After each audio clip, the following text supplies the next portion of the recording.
Good day, and welcome to another edition of the Military and Foreign Affairs Network. I'm your host, the voice of reason. In today's coverage of the ongoing civil war that is taking place inside of Ethiopia, the fighting continues.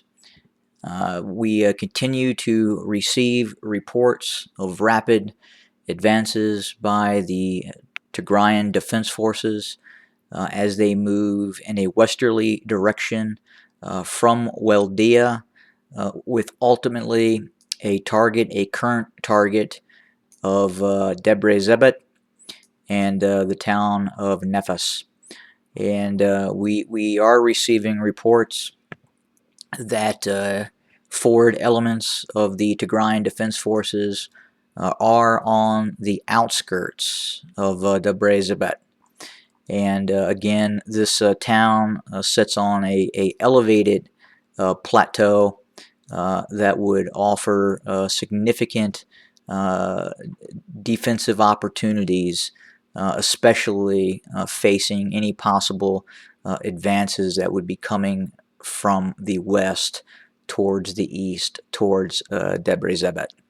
But again, I would assume that the TDF would be pressing on past Debre Tabor towards the next target of Nefas, and then ultimately they are looking at seizing control of Debre Tabor, and then ultimately that would lead to the main road junction again that connects Gondar and Bahir Dar, and that would be a significant event if in fact the TDF were able to press all the way to Tana Lake and cut off the main road junction that leads up to Gondar, and then possibly press its offensive in a north direction towards Gondar, and then obviously a possible renewed offensive near Debark coming from the north that would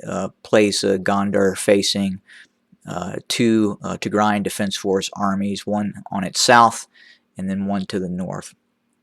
And that would be a strategic defeat for the Amhara region and obviously the Ethiopian state. But the fighting continues. The Tigrayan Defense Forces are also pressing south from Weldia as well.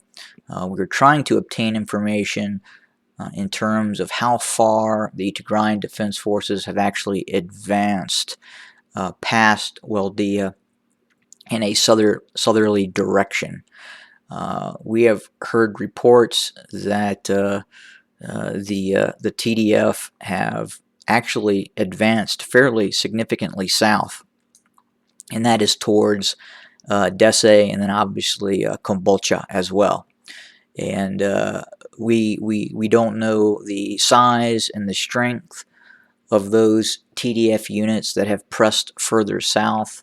I imagine that those forces are probing the Ethiopian military and the Amhara militias to see if any sort of defensive lines have been set up near Dese and Kombolcha, and if not, we could see a rapid advance into Dese, and then obviously the neighboring town to the southeast, which would be Kombolcha, and then obviously there is the major. Well, I don't want to say major. There is an air base there, and obviously to the west there's an industrial park and a major transportation hub, and that would be obviously a significant defeat for the Ethiopian state if those targets are actually seized. The question is really how much opposition is the Ethiopian state, the Ethiopian army now putting up as these advances take place. We're hearing a lot of rhetoric out of the Ethiopian state, the Prosperity Party. We're hearing rhetoric from Abiy Ahmed. But again, that rhetoric is just what it is. It's rhetoric. Because if the Ethiopian state had the ability to launch these massive counteroffensives that it is talking about, then it should have had the ability to conduct defensive operations and prevent the fall of Lalibela, prevent the fall of Weldia, and then even earlier the fall of Kobo. So if the Ethiopian army does not have the defensive capacity to defend these cities, then how is it going to conduct counteroffenses? It can't. It's rhetoric, it's talk. And unfortunately, talk is cheap when it comes to armed conflict. And I imagine we will continue to hear that sort of rhetoric from the Abiy Ahmed administration continuing. Now, will they continue to build up and have some capacity at some point to launch a counteroffensive? I don't know. I think that is many months, if not years, into the future. That's going to take preparation. It's going to take money. I believe the defense budget for the Ethiopian state was actually less than $1 billion. I believe it was something like 600 million before the conflict started. So not a lot of money in terms of money that has been put into the defense department of Ethiopia. So obviously, I'm sure that has since changed, and more assets are being sunk into the Ethiopian military. But that wasn't the case several months ago, prior to this operation that took place. And then the another issue too is the lack of now Eritrean support. Will that change? We will have to see.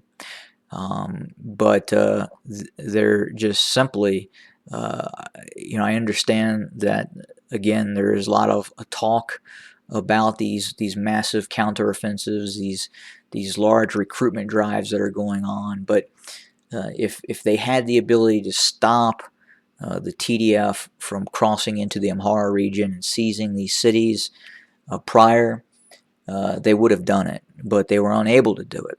So again, they're simply not going to be able to launch these counteroffenses that they continue to talk about. It is just not going to occur at this time, and again, maybe in a later date.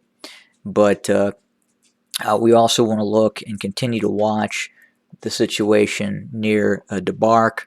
We are starting to hear activity is starting to occur again north of Debark in terms of operations by the TDF. Could that be a sign that Amhara militia units, possibly Ethiopian army units that were the blocking force from preventing the TDF from moving south into Debark, have they been moved further south and southeast to prevent this rapid advance that is occurring by the TDF moving towards Tana Lake, and then obviously with the goal of seizing Debre Tabor. But we will continue to watch events on the ground and report as events warrant. Have a good day, everybody.